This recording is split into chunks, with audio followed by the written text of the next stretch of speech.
সমাজ যেটাকে বলে নিরাপদ ভবিষ্যৎ, সে পথে এগোনোর জন্য সব প্রস্তুতিই ছিল। ডিগ্রি, চাকুরি, পরিচিতি। কিন্তু ভেতরে বসবাস করত অন্য এক মানুষ, যে শুধু চাকুরির ভেতর আটকে থাকতে চায়নি।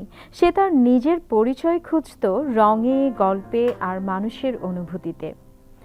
আইনে পড়াশোনার মধ্য দিয়েও সেই আকাঙ্ক্ষা একটুও ম্লান হয়নি, বরং জন্ম হলো মিতু অ্যান্ড ক্রিয়েশনস, নিজের স্বপ্নকে বাঁচানোর এক সাহসী পদক্ষেপ।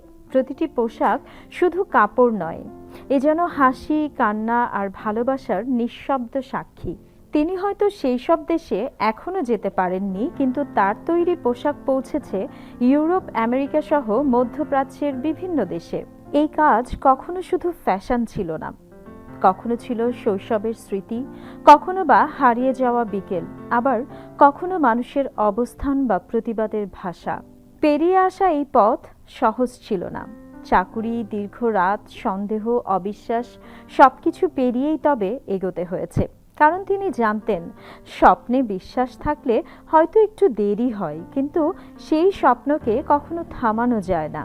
আজ তার সঙ্গে কাজ করছে আরও কয়েকজন নারী, বিশেষ করে গৃহিণীরা, যাদের ভেতরের শক্তির মাঝে তিনি নিজের বিশ্বাসকে ধরে রেখেছেন। এই গল্প একজন নারীর, যিনি বিশ্বাস করেন একটি মেয়ের স্বপ্ন একদিন কারো জীবনের সবচেয়ে সুন্দর দিনের রং হয়ে উঠতে পারে। তিনি আর কেউ নন, আমাদের আজকের উদ্যমিনী ইশরাত জাহান মিতু।